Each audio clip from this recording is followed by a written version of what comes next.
Well, welcome to another Auto Buyer's Guide podcast episode. Travis is here with me, and today we're going to be talking about EV charging. Are we thinking about it wrong, both in the way we're talking about it and the way we're doing it? Manual transmissions are on their way out. Is it about time, or should we be sad?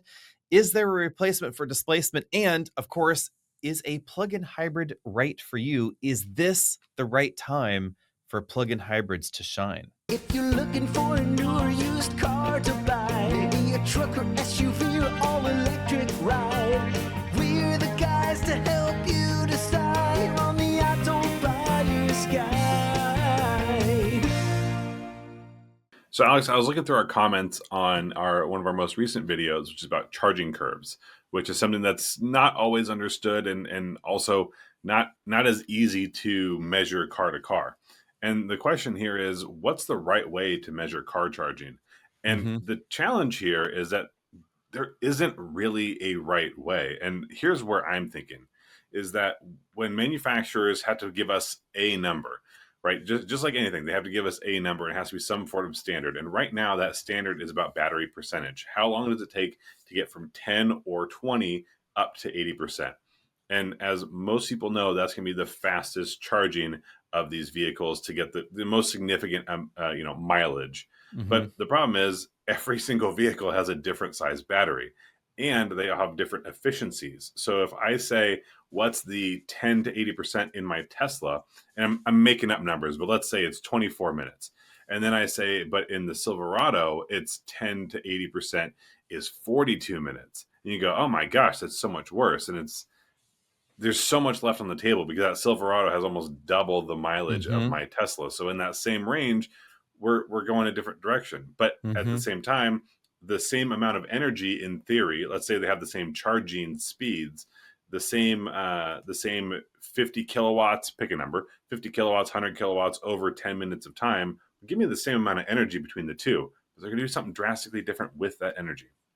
Yeah, it is such an interesting topic here because in the EV circles, a lot of focus is on the peak kilowatt rating of the vehicle. Mhm. And you'll hear that a lot. This EV supports 300 kilowatt charging, 250 kilowatt charging. Well, that's no good because my Tesla is so old and it still hits a 255 kilowatt peak. But Mhm. for average use cases and people, I have to agree with the commenters there that this may not be the best way to talk about this Yep. because sure, it only takes you 5 minutes to fill up a gasoline car, but generally speaking, that gasoline car is driven in a different way than most people drive their EVs currently. The Mhm. future, we don't know what the future holds, but currently, most EV owners, by and large, own their own homes and charge at home or at the office. And so they're constantly leaving these places with a full battery or however full they want the battery to be. So it's Mhm. always in this window, and they're really only using the DC charging network for road trips or on occasion when something's wrong. And Mhm. if they're doing that, then it's simply a matter of how long is it going to take me to get where I want to go. It Yep. doesn't matter so much around the other extraneous things here. Like if I'm going to Los Angeles in a car, which I probably wouldn't do, I'd probably fly anyway. I would be concerned about how do I squeak it into the hotel that has car charging at 10%. I'm not going to Yep. wait at that last DC fast charge stop right outside Disneyland with a whole bunch of screaming kids waiting for the car to get full. I'm No. gonna I'm gonna get myself to the hotel and then Yep. say, "Where's your plug? I'm gonna plug this thing in." And then Yep. tomorrow, while we're all at Disneyland, it's charging up, and then we repeat the process back home, and we start with a fully charged car. So even in those out of town situations, if you're planning right for where you're going, it's still not a problem there. And I would agree that maybe we are thinking about it wrong in that way. See, and what we try to do in our line of work is we are trying to give you, the consumer, you, the listener, the information, and we're just trying to do the best we can. And I would say what a consumer wants to know is how quickly can I get 100 miles, or how quickly can I Mhm. get 200 miles of a charge? And I would so love to just give you that answer, but the problem is I can't, because the first question I have is, what vehicle do you have, which tells me its peak charge rate. The second question I have that we cannot answer all the time or at any time is what's your charge percentage right now? Because that's Mm-hmm. going to drastically affect this answer. Because a manufacturer can say you can get 100 miles in 8 minutes. And that goes, oh my gosh, that's amazing. So it's only going to take 16 minutes to get 200 miles. And the answer is absolutely not. And you are only going to get that 100 miles in 8 minutes if you are at this charge capacity and you are charging at this rate at that station. That's a really hard one to nail down. And so it's understandable that it's confusing and frustrating for consumers. It's just not easy to answer. Now I am thinking out loud here, but and comment in the comment sections below, or you can send us feedback to hey@autobuyersguide.com. You can also email us voice memos there, or leave us a voice message at 669-842-1947. You can actually dial us the old way, tinkle the ivories there. Mm-hmm. Old Uh, school. Rotary dial if you have one. I'm thinking to myself, maybe for us, we should give two numbers and we should say how long it takes to gain 100 miles of range starting at 10%. And Mm-hmm. the second number could be how long does it take to fill up that last 100 miles in the battery for highway range? Because that's the other part of this thing that I've always found stupid funny is the EPA is always giving us this combined range figure. I don't Yeah. care how many miles my car can go around Manhattan. That means nothing to me. If I am thinking about range, and I think that most Americans are thinking this way, when we're thinking about range, I want to know how many stops do I have to make, how much charging do I have to do to get from A to B. And that is Mm-hmm. not going to be at city speeds unless you're in some sort of hell loop, again, driving around Manhattan. It's going to Right. be like, how many miles do I get if I hop on Interstate 10 in Texas or I-5 in California? How long will I be able to drive this thing before my battery is dead? And then how long will it take me to get back on the highway to get to the next Mm-hmm. stop? That sort of range. Can I go from El Paso to Houston in a rational period of time? The answer is no, because that's really far, by the way, guys. Yeah. Done it way too many times. That's another place I would fly. Don't drive between these two places. Mm-hmm. 700 something miles in one state. Whew. For anybody that's Mm-hmm. living outside of North America, or even a lot of the East Coast people, I think they forget that in the West, some of these distances are extreme. You know, Spread out. Eureka to San Diego, that's another drive you just should never do. That's a really long way to go. But El Paso to Well, anywhere else in Texas, long way. so here's a perfect example. The last time I drove down to California, so my house to your house, it was about 800 miles, something Mhm. like that. And I was driving our Hertz Volvo C40, and that vehicle tells me on its display that it had a range of 220 miles. So any normal person would go, "Oh, you need to stop about 4 times," because that's how math works. Except that's not how this worked, and it was about 7 stops, I think it was, which is nearly double what you would think it Yeah. should be, and also like actually double because it should be like 3.6 or 3.7 stops based on that mileage. Yeah, it was 7 stops. But here's the thing. That's how it should be, because Mhm. it would be so unbelievably stupid of me to take it down to that 1 or 2%. First of all, we are hoping and praying that my estimations are correct there. And then the worst thing I could do is charge from 0 to 100%. Those 7 stops are way faster than 4 stops, and again, it's just a totally different paradigm that Mhm. is easily confusing. And we're just trying to figure out how to make it simpler. So please let us know some of those thoughts, because we can't come up with all of it on our own.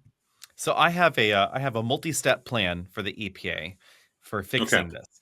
The first one is ditch the MPGE thing because it's effing stupid. I mean, that is like the dumbest thing on God's green earth. The MPGE thing. No one Tell me how buys you their really feel. nobody buys their electricity in GE. You know, GE You might don't? make no. GE doesn't even buy electricity in GE. Like everybody else on the planet, they buy it in kilowatt hours. Any rate, so Oh, okay. put this in a unit that we actually buy it in. If you buy gallons, makes sense. MPG, totally fine, because you go Hmm. drive in miles and you buy your Hmm. fuel in gallons. In gallons. Yeah. But in an electric car, you still drive in miles and you buy your fuel in kilowatt hours. So Yes. anyway, dumb thing. The second thing is this whole combined range thing. I think is just absolutely bonkers stupid. It's I think problematic. I think they should give us maybe 3 ratings is too much, but they should give us at least a highway rating. Like, how far will this Mhm. thing go at 70 miles an hour? Because that's the thing a lot of people don't realize. The EPA highway score, and I will repeat this till I'm blue in the face and Yeah. 100 years old and die in my grave. Um, the EPA highway cycle is not representative of what Americans think of as highway driving. The Mhm. the cycle averages just 48 miles an hour. The original cycle does not use air conditioning. Has anyone been to Alabama in the summer? And it's very low speed. Even the high speed part of it is relatively low speed compared to the speed limits we find in Texas. And you can Mhm. bet dollars to donuts that if I'm doing that Houston to El Paso run we just talked about, or Crescent City to San Diego, which is 900 miles entirely in Mhm. California, that cruise control is going to be set on the higher side of things. In Texas, over 80-mile-an-hour speed limits, Yahoo, like that's where we want to be. And if you're doing that in Mhm. your EV, you're not going to be getting that EPA highway range, even if they stuck it on the window sticker. So like And that's yeah, that's useful information. That's what we need to and know. just to compound that, when we tell you in our, as we're figuring these things out, if we tell you how long it takes to get the last 100 miles of your battery, Mhm. you're not getting that 100 miles if you are Mhm. doing those speeds. You're gonna get 70 miles out of it. So then even what we tell you is, oh, if you stay for this long, you'll be able to go 100 miles. We're wrong there, because that's just how the numbers Mhm. line up. We're And not that's able to why take in those variables. I'm thinking that we need a road trip range score, and I'm noodling this because I don't know how this would work, but we need a road trip range score for every EV that we test, and this Hmm. would be based on starting at 10% state of charge. How many miles would you get out of this thing if the cruise Hmm. control was set to 70 miles an hour and you charge it for 30 minutes? So you plug the car in at 10% state of charge, you charge it for Hmm. 30 minutes, whatever amount of battery you get in that window, and Yeah, then you figure out how many miles you'd be able to drive at 70 miles an hour with that much battery, and that's the road trip range score for each EV. That's my noodly thought here. So again, guys, I reach think out, let us know. as a rough draft, I think that makes perfect sense. Again, I've done a lot of these EV trips, and Hmm. that's about the range you stop, is like a 30 to 40 minute. And if you are doing road tripping as Hmm. a consistent, constant thing, then you are not going to be taking something like a Volvo Hmm. C40, because that is not built for it. You're not going to be taking some of these Hmm. smaller battery EVs. So we would really just have to say, hey, listen, like those would not get a very good score. But No, that's kind of the point, because they right. shouldn't. They are not going to be great for road tripping. Doable, done Yeah. it, not ideal. So And we yeah, could I slot think this in a those. tiered fashion. We could give 3 numbers, what you get Yeah. in 10 minutes, 20 minutes, 30 minutes, like 10, 20, 30-minute charging, how many miles you get. I think that could be handy because, like we were talking last time or 2 episodes ago, my thought process for how are we gonna deal with, like, going to see grandparents, Hmm. it's tricky because something like an ID Buzz, which again I think is like the ultimate family mobile at the moment that happens to be electric, probably And just the such fun ultimate colors. minivan. Oh, Such fun fun news colors. update. You can actually fit a 4-byte sheet of plywood in it, turns out. I was Oh, wrong. a It little is sideways, or it's just just no, just barely wide enough. Like a okay. 4-by-8 will fit completely inside the ID Buzz. It's 48 inches and a quarter wheel well to wheel well, and like just over 8 feet from the front seat backs Hmm. to the rear hatch. So you could actually do it. All the You're seats gonna want to folded. put some protective something between Yeah. between those plastics and that plywood. Yeah. Like minivans when I was a kid, this is what happens after the minivan's like 10 years old and you start doing like Yes. the crazy home improvement in your minivan. Any rate, Yeah. that was a segue that didn't need to occur. But I'm thinking to myself, the one problem with the Buzz is this range figure, and the in-laws are 100 miles away. It's all highway. Speed Hmm. limit 70 miles an hour in large portions. So, every time you go visit grandma and grandpa, this is gonna be a screaming kids in the back with a DC fast charge session. Which might Is be that a just good an idea? opportunity to change the diapers because you needed to anyway. I think there's maybe an argument there, but yeah, you would like to avoid having to stop. Hey, I mean, for you don't need to charging. change them for a while. It says they're like good for up to 20 pounds right on them. So that's a whole lot.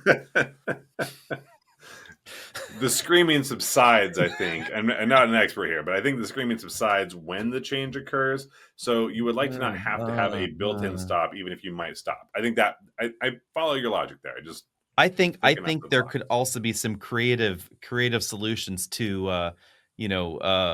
well actually that's wrong. We'll get into that in a different episode. But at any rate, the other thought Don't worry, process we'll here, do it. the other the other thought process here with charging was this has come up actually here at the office because now we have enough people on the other side of the door that are charging their EVs during the day that we had to make some rules Mhm. around this. So What a plug great in problem.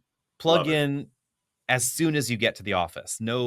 Mhm. No hogging the charging stalls with a Mhm. car that's not plugged in. So I know that sometimes people have things to do and you forget to plug it in right away, but like no hogging the charging stalls, plug in right away. Plug in favoring the morning hours. If Mhm. possible, unplug by 4 p.m. because that's when peak rates go up. So no Mhm. sense in having your charging be more expensive, etc. But this also made me think maybe at offices like this, maybe there should be more of a focus and assistance from utility companies and government agencies, clearly not the federal government anymore, but on slow DC fast charging. So we're talking maybe Mm. 20 to 30 kilowatt CCS, NACS J3400 stations. And here's the Mhm. thought process. So DC fast chargers are going to connect to the 480 volt three phase input in this building. They're not going to go through my transformer. So, A, Mhm. that's going to be a little bit more efficient. Mhm. B, it's also going to mean that I could support more chargers because there's a Mhm. limitation with the transformer's expense involved in getting a new transformer. I could also charge more EVs per hour. So if we could charge them at 20 Right. kilowatts, you're doubling the throughput in this office versus the average EV that we're charging in the back. So we could get more of them through in the lower demand times of the day, thereby helping out the grid. In a Mhm. way, a lot of focus has been on the evils of DC charging in that it's difficult for load balancing on the grid, etc. But maybe slower DC fast chargers like this could actually solve the problem because come 2 o'clock, I could make sure that all the EVs are off the grid rather than Right. still charging at 11 kilowatts each because there's still three EVSEs back there. Yeah, it's an interesting prospect. Now, obviously, you're looking at a fairly small number of folks. I know some other organizations, some bigger groups that say if we want to put in EV charging, what's the best way to do that? And I've previously argued that putting in more level one chargers is going to be more impactful than fewer level two chargers, because assuming that these folks are not relying on this as their only source of charging, if they're looking at their daily commute, you could get more people that plug in throughout the day and get basically recharged. Maybe these folks live in apartments or something like that.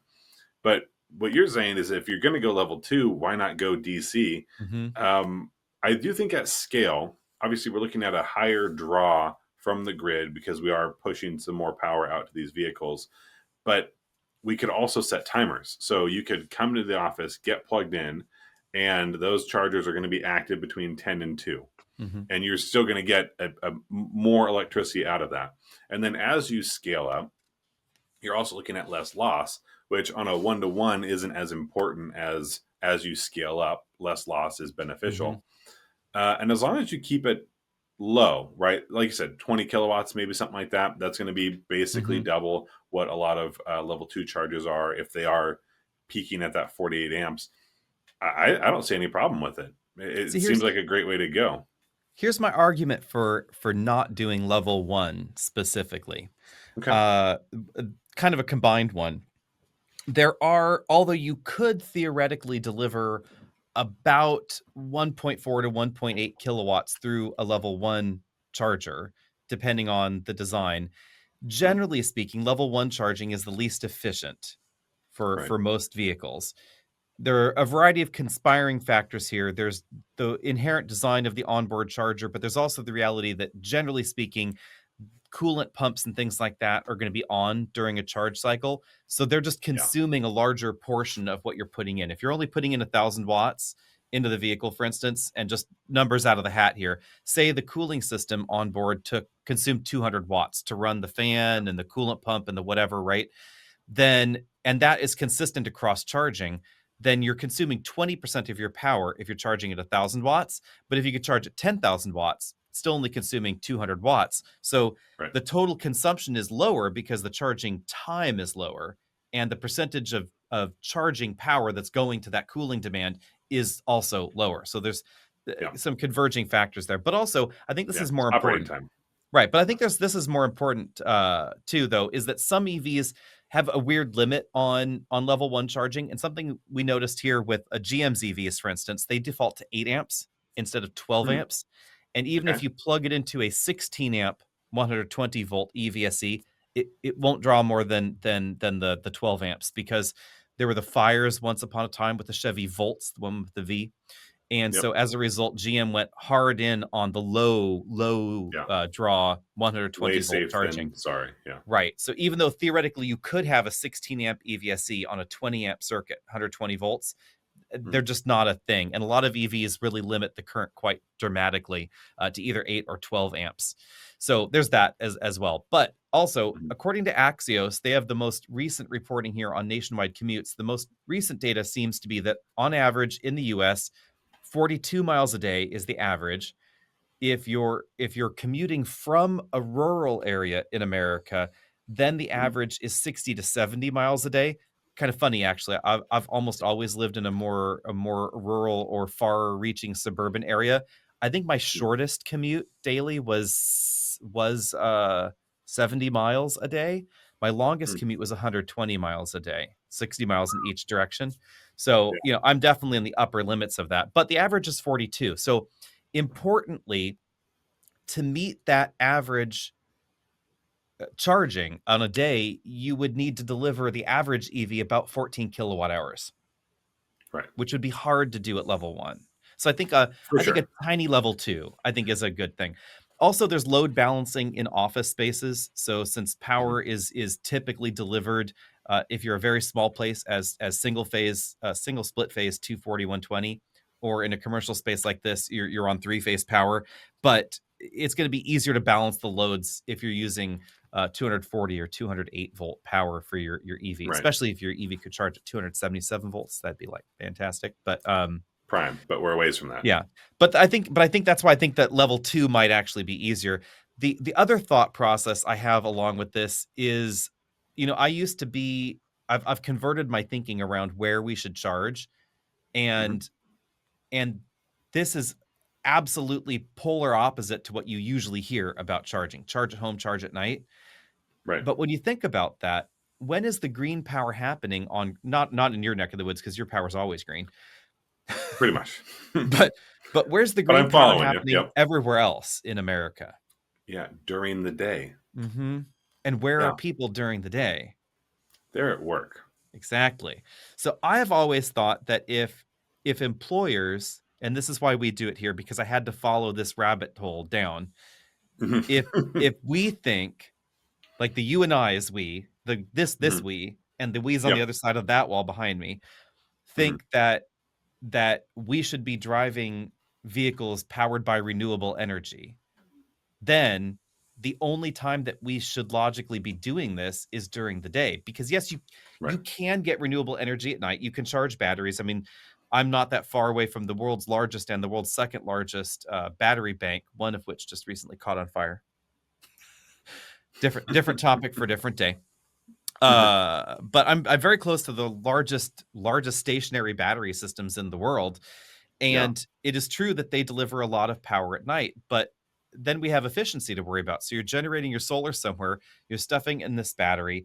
The round trip cycle efficiency is not the greatest. This is Yep. something that I have intrinsically learned also living off grid, and that is you want to run everything that you can during the day. If you think you want to hop in the hot tub tonight, don't heat it up tonight. You gotta get now. that heat pump rolling now. And yes, it is a heat pump powered hot tub. It Heat checks pump's out. the way to go. The other If thing there is that it's not just the efficiency loss of those batteries, for example. Obviously, these are at massive scale, but you're also looking at degradation. So Mhm, it's one of those things. If you can limit how much you have to use it, mhm. we don't need to micromanage every kilowatt, right? But if we can rely on it less, then it will last longer. We get more out of that. So Mhm. absolutely. I definitely micromanage every kilowatt and every Oh, kilowatt I know hour. you do. I'm I actually 100% am aware. staring at my home here, and right now it's using 1.1 kilowatts at the moment, and the It's a solar is doing collective nothing we. because it is raining. So the solar is Y- doing nothing. So And I have um snow and no solar, so I'm even worse. yeah, But all of that's a my power is problem. hydro, Yes. which is But not back on the perfect either. But no, but back on the timing thought process here. So we thought to ourselves, if this is something that we truly believe and our employees are interested in, et cetera, then the right thing to do is to try and squeeze everybody into the prime solar hours as much as possible, which are yeah, sun has come up, but the heating or cooling demand load has not come on because early morning solar is generating a lot of power. And in fact, in California, it's producing so much power during that time of the year, especially during spring, that they actually have to turn off a lot of solar power. So there's a lot of solar mm, curtailment going on in California because there's just so much power available. There's nowhere to right. put it. So clearly, this is the time that we should be charging the cars. And maybe the answer is we don't charge the cars at 3.3 kilowatts with a slow level 2. Maybe we don't even charge the car with the onboard AC charger. Maybe we bump that up a little bit and we 20 or 30 kilowatt them with a baby DC fast charger. Yeah, and there are more options out there. It is a growing trend, right? There are products that are going to meet that demand. Um, I think I'm on board with it. It doesn't mean this is not something you're going to be doing residential, right? It's No. going to be commercial where this thing starts to make sense. Um, Although and there are really cute intriguingly, ways. Go ahead. intriguingly, there is a company out there. I forget the name of it. We may have it in the show notes if I can dig it back up. But there is a company out there that makes they're part of Lite-On. They make a multi-voltage slow DC fast charger that actually Okay. can connect to single split phase 240 or 208 volt or 480 three phase. So multiple different power input profiles, which is logical actually because a 20 kilowatt delivery is only going to be about a 100 amp breaker on 240. So Hmm. that's totally fine. You could actually do that in a decent number of suburban homes if you for some Could. reason wanted to, Yeah. because the Ford and Chevy EVs, for instance, they'll do that with their onboard charger natively. They have a Yeah. 19 point something kilowatt onboard charger. But in a way, it doesn't necessarily, in my mind, make sense to be dragging around a high power charger in your vehicle all the time if you're not going to be using it regularly. As Right. Ford found out, apparently nobody installed their 80 amp EVSEs at home for the Ford Yeah. Lightning, and Ford deleted the option in 2025. So the only way to get the 19 kilowatt charger is to be a fleet customer. But maybe this is the answer. You could push more cars through in a morning.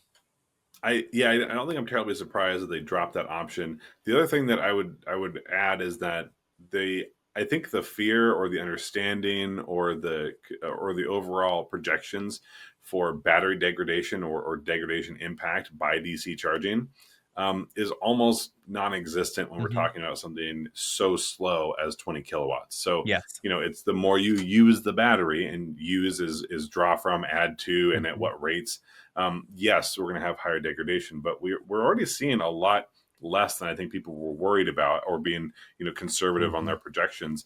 So it's not like that's going to do any real significant long term harm to these vehicles to have them DC charging Mhm. every day, as long as it's a It's a minimal low, DC yeah, charging. Yeah, yeah. and that's a I will good say point. It I is. would love to see at the office for you. I think we saw this a couple weeks ago. Um, it's not the most efficient, but they are certainly adorable. Mobile powered robot DC chargers that have their own onboard batteries. Um, Those are some of the cutest things I've ever seen. Those are You hilarious. could just drive it to the different parking spots, and it's like, all right, it's your turn to plug in, and that way you don't have to have them all, in one spot. But obviously, Mhm. that's an onboard battery, and it's cuter than it is productive, I Yeah. think. I don't know how practical that is. It seems like the target for those seems to be like car dealerships, things like that, that maybe the cars are always moving around and you need to charge them here and there or wherever. Valet That seems service, to be, maybe. yeah, valet service, things like that. Yeah. But yeah, on the battery degradation front, that's an interesting point because I know a lot of folks are worried about DC charging their EV ever. Yeah, as you said, the data doesn't indicate that because remember the things that degrade a battery quickly are staying at high states of charge or low states of charge for extended periods of time. And I'm not really talking about indicated 100 or indicated 0% on your car. Obviously, that's bad. I'm talking about actually low, low. So like if you drive your car, it says 0 and then you park it and walk away for a month, you're doing some bad things because it's going to be dropping way below what you should ever have done. Like the Mhm. manufacturer really intends you to get to 0 and charge back up. And that's much more damaging than getting to 0, charging up to 5% and then walking away for a month. Maybe still not the Yeah. best idea in some EVs, but way better than Right. 0. Also, charging it fully in most NMC packs can be bad to the battery. This is why manufacturers don't really let you get actually full. They actually block off the top few percent there. Hmm. And then it's the rapidness that you're changing state also has a big impact on battery degradation. So if you're charging your battery super duper duper fast, which is why charging rates are limited in these EVs, then that's bad.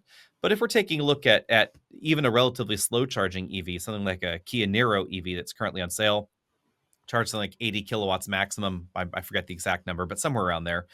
Yeah. This is only charging about as quarter as fast as its maximum capability and only twice as fast as the AC charging cycle. So it's not a rational concern, especially if you're charging from say 30% to 70 or 80% wherever you have your charge stop to. That's not really going to be a big deal because you're not really ramping that battery anywhere. And the way that charge cycles are calculated in batteries is not the most intuitive. It's not exactly I took the battery down to 70% and then back to 80%, 70%, 80%. Those are not charge cycles in the way that we would normally Yeah. think about degrading a battery in that way. Yes, that's a charge discharge cycle, quote unquote, but it's not what they're Fractions of fractional a cycle sort of a percentage thing. of. Yeah. Yeah. Yeah. So that's important to remember on that one. Oh, No, I think that's a pretty good plan. I don't know how quickly we can get that implemented across the country. Right now, like you said, federal funding might not be easy to get, but it's also, I think, going to make a huge impact on not how many EVs are sold, but I really do think this is looking at second owner and third owner EV adoption, and comfortable use cases. mm-hmm. Yeah, expanding But workplace charging, I think, is an important thing. Workplace charging, yeah, worship space charging. We should be encouraging more charging stations at churches, and this would actually be, I think, a great complement to that because you could charge an EV in a much more timely fashion at church, and mhm, churches often have mhm. three-phase power available. So I think it's a win-win. So I don't think our listeners are too concerned with it, but we do end up talking a lot about EV technology and plug-in hybrids and hybrids because this is kind of the new and growing technology. But one thing that I was thinking about the other day is there's an old phrase, and it's there's no replacement for displacement. And I always hated that Hmm. conceptually because I thought, why not have a smaller engine be more efficient? And I'll tell you the one that really grinds my gears, and it really does, is realizing that my 2015 Scion FRS at 60 or 70 miles an hour was less efficient than a Corvette, a base Corvette with a V8 engine. Um, that one really bugged me because I went, but I have the small engine. I have the lighter car. I have the Hmm. small engine. Why am I less efficient? But it was because my engine had to work and that V8 was not working. It was just idling at those speeds.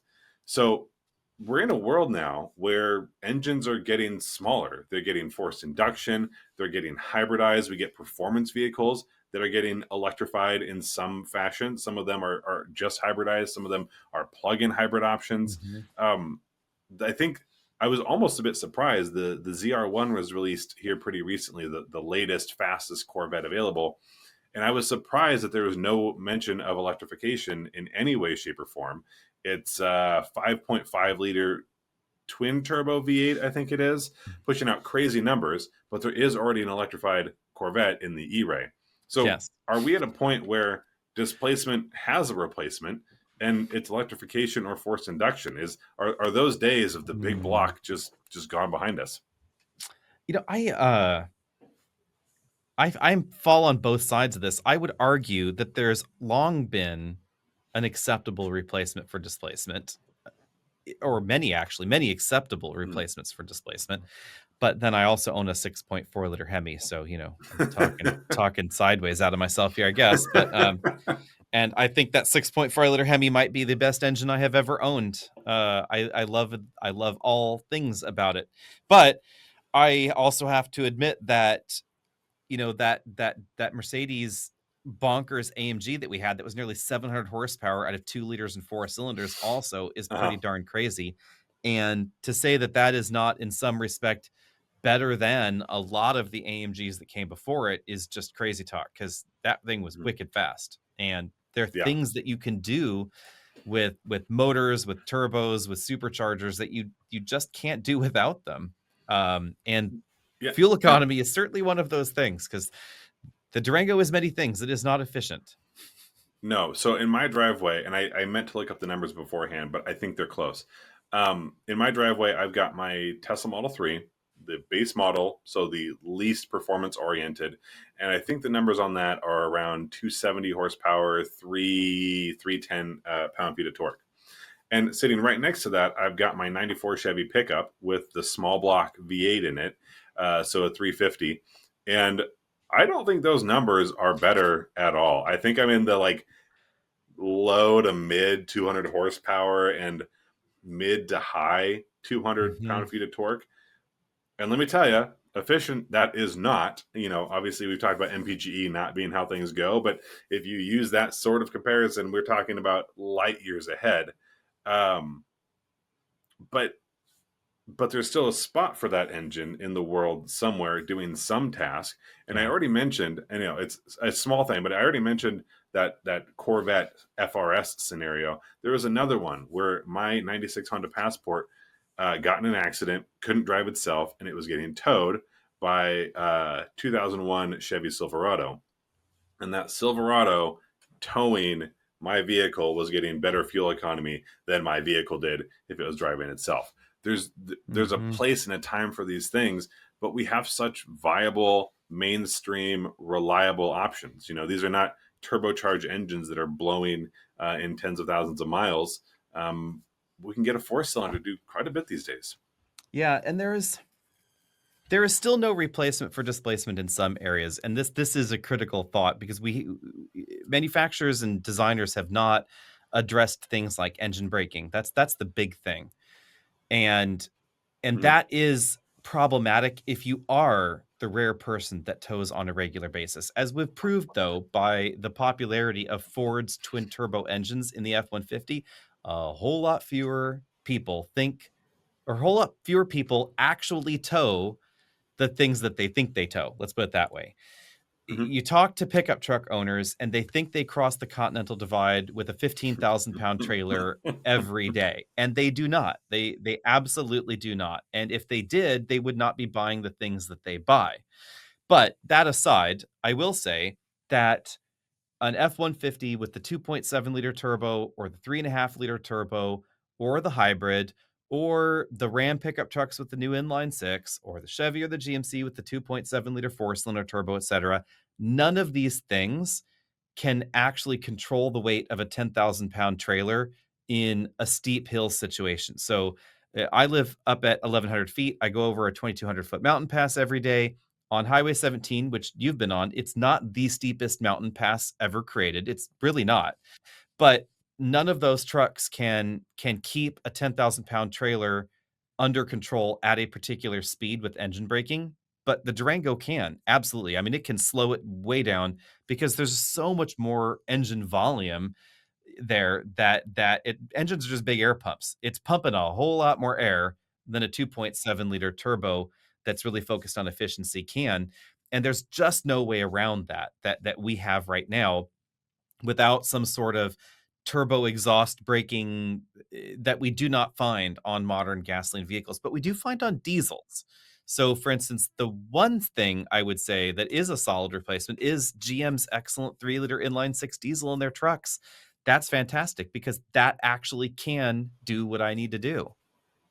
Yeah, and I mean, it was not that long ago if you were getting a diesel in a truck, it was going to be a big diesel, right? Hmm. But they've gotten smaller and smaller. And yes, there are going to be some trade-offs, but we get to a point where we go, are those trade-offs enough to say that this isn't working, or we got to go backwards? And I just don't see that happening. And even further,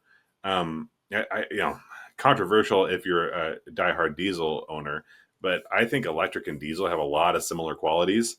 They are not the same thing.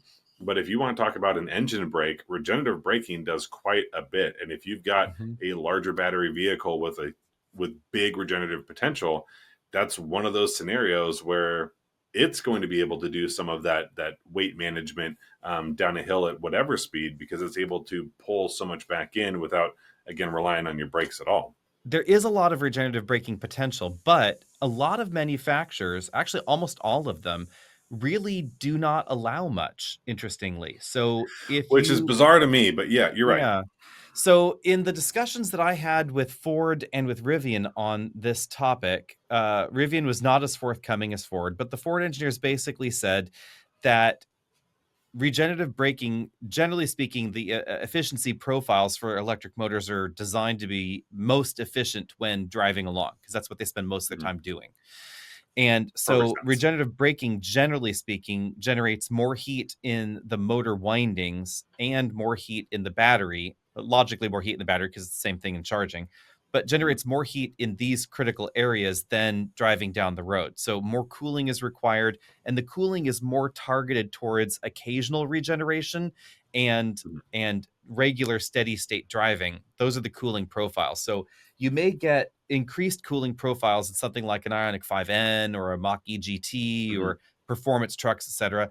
But it's generally not focused at regenerative braking for heavier loads, which is interestingly why, if you put your Lightning in the tow mode, it actually drastically reduces the regen braking you get. If you put Yeah. your Rivian in tow mode, it does the same. In the generation R1T that we had, it actually almost turned off the regenerative braking in the R1T. Yeah.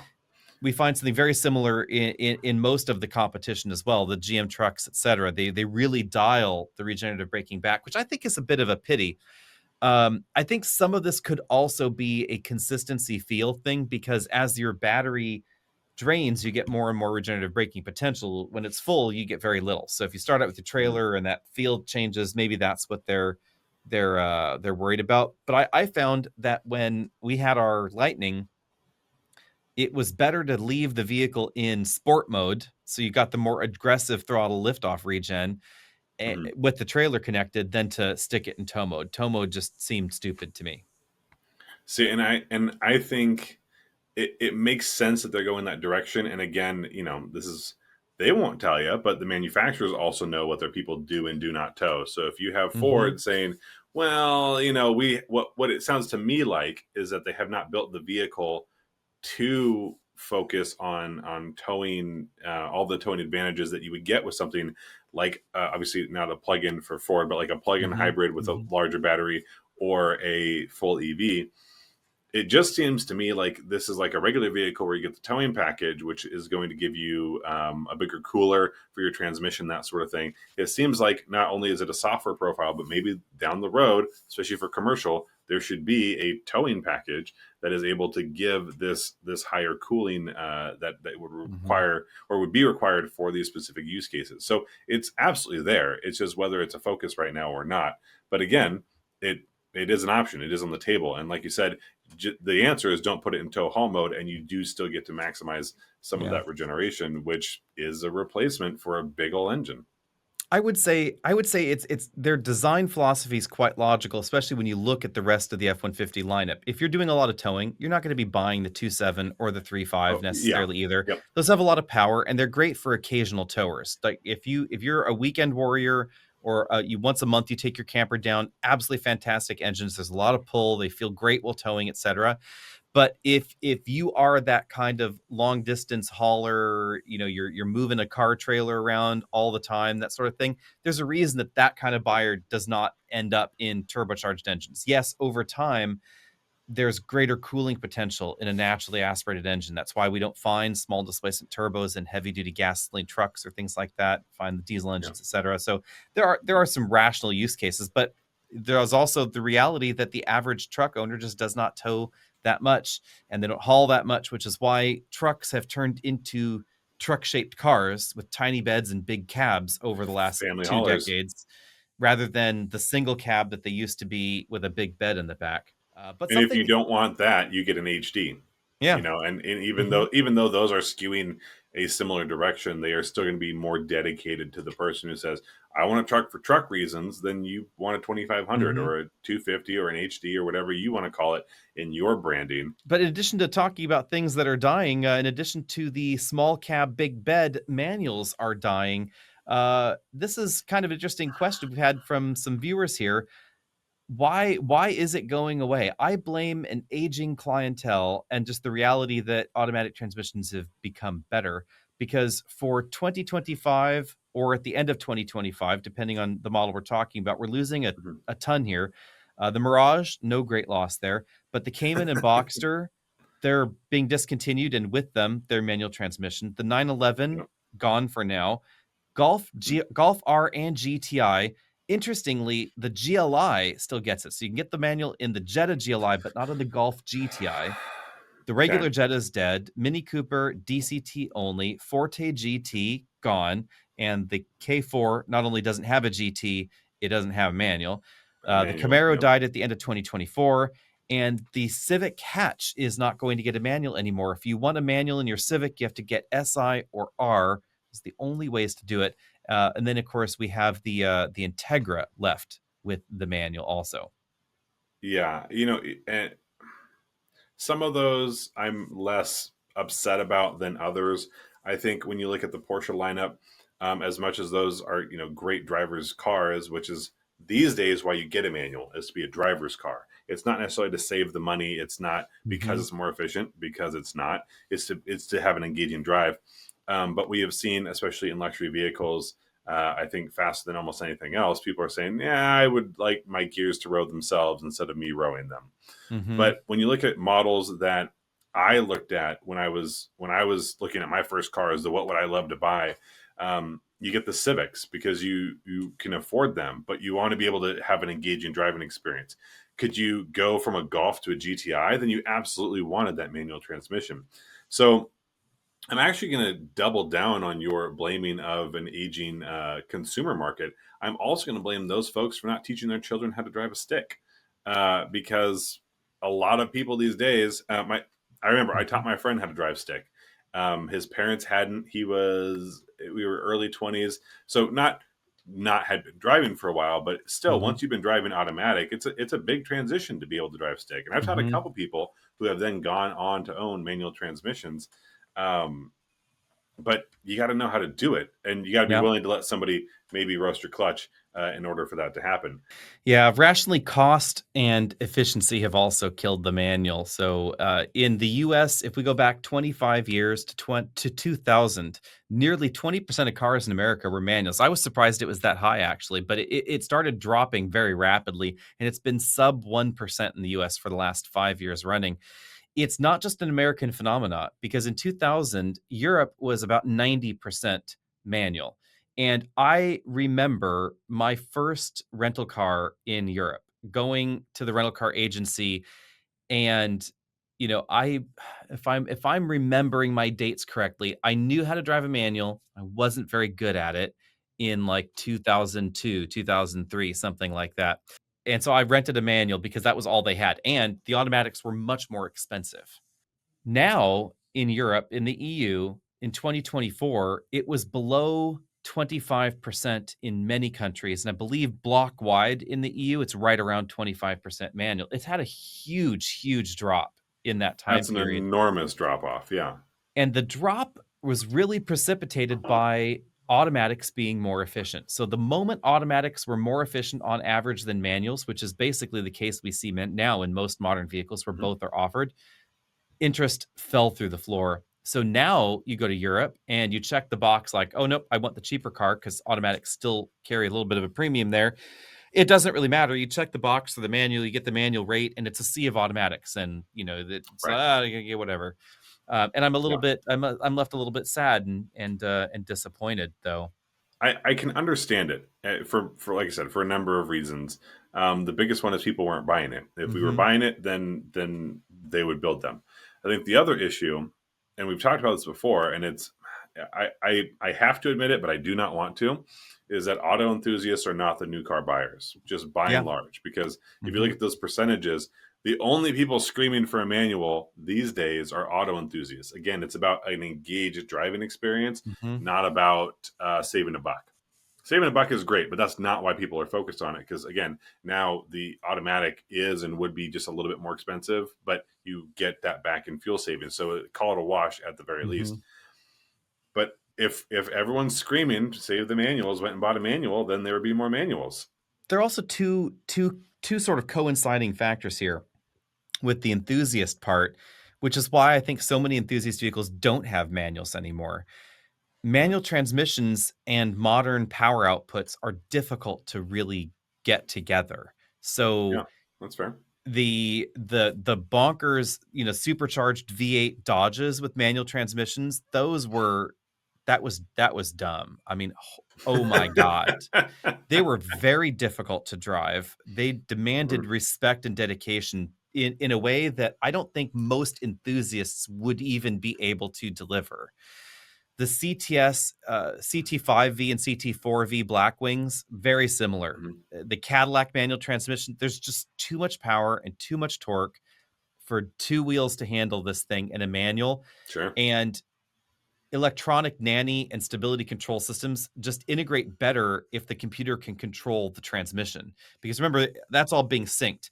And if you take that computer control away, you can get in big, bad, deep trouble real fast. I think the other factor here is that there are different ways to have fun. And I will shame myself for just a second. I had a Volvo V70R, and in the right hands, the V70R was really quite fast. 300 horsepower in a Volvo wagon, 6-speed manual. Of course, I got the manual, all-wheel drive, which meant launching a turbocharged car with all-wheel drive. It requires some finesse and a lot of practice. Also, willingness to roast your clutch, and that clutch was mine and I didn't want to roast it. So I didn't really practice clutch drops all the time because that's expensive, Mhm. right? You have to replace the darn thing. Yeah. So, the number of times where, me as a much younger version of myself 20 years ago, um, the non-zero number of times I would find myself in I wasn't street racing. Let me be very specific, but you'd find yourself in a Right. situation where you're like, I know I can make it Spirited driving. I can make it to that freeway on ramp from this stoplight. Light turns green. V6 Camry next to me gets there before I do because I had, an inelegant shift or I didn't drop Mhm. my clutch right, etc. And if I had been in the automatic V70R, I probably would have been just fine, right? There's that Yeah. reality I think is intersecting this. And almost all performance vehicles now are significantly faster, not a little bit faster. They're significantly faster with the automatic transmission and an average driver, even an average enthusiast driver. Like there's, And not you just know, on paper, in yeah, every day, right? Like you right. said, oh, got to make the light. Hmm. Downshift takes time. They're already off Right. ahead, and the powers are the same. Every Hmm. car is pretty powerful these days relative to what Hmm. 10 years ago. So yeah, that V6 Camry is going to drop you off the line in your Civic Si. Right. So That's like, if you wanted a faster car, it's actually that Camry. yeah. So it's like if you're in an automatic Z4 or a manual Z4, not only in professional hands is the automatic quicker to 60, in Yeah. your hands it is going to be insanely faster 0 to 60. It's a huge difference, especially if the vehicle has all-wheel drive and we're not talking about stupid levels of power because the smaller Right. displacement turbocharged engines, there's definitely a little bit of bog and lag there in that. Now and then it takes us a while to get around to all the topics we promised we would cover. Well, who am I kidding? It happens actually quite often. But this time we weren't able to snip out those sections and make this episode the length that we wanted it to be. So instead, we've decided to have an encore tomorrow. So if you're listening to part 1 or watching part 1 today, then come back tomorrow because the rest of this episode is happening then. See you all later. If you're looking for a new or used car to buy, maybe a truck or SUV or all-electric ride, we're the guys to help you